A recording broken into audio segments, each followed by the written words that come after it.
All right, so today we are going to make some apple butter. Now, if you have one of these, this comes in handy to core the apples. If you are lucky enough to have one of the actual core slicers, those are even better.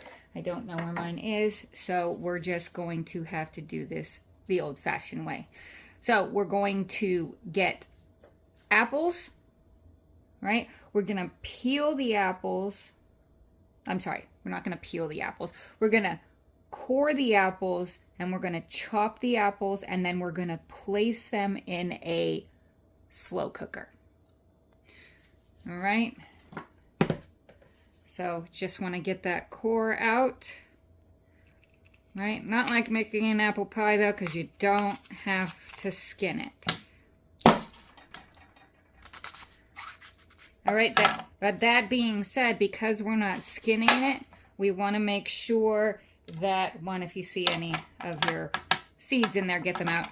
We want to make sure that we're cutting them up really small so that the skins break down as well.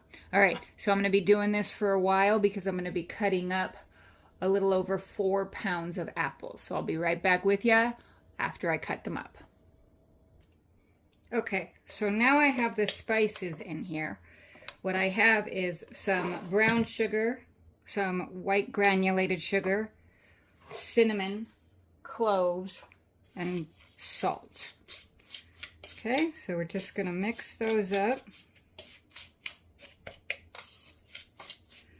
Now you can, if you don't have a large crock pot, you can always adjust the recipe, maybe half the size or something.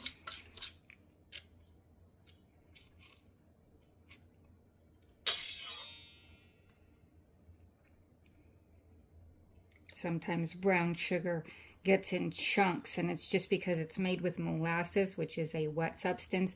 So if it's not all completely combined and then dried out, a lot of times it ends up with those hard chunks. So you can usually just break them up fairly easily.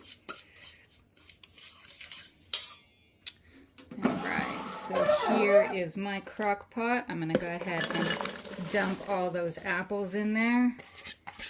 Okay, see what I mean? If you don't have a large crock pot, really not going to work unless you modify the recipe. All right, so we're going to dump all those spices in there, and then we're just going to mix them all up, make everything pretty evenly coated as best you can.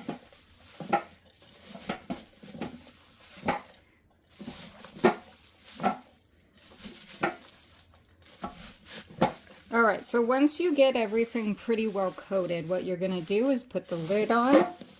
Put your crock pot on low and just let it cook for 10 hours, right? We really need to break down those apples, and although the apples themselves, the inside wouldn't take that long to break down, the skins do. All right. So I'm going to cover that up, put it on for 10 hours, and then I will show you what it looks like when it's finished.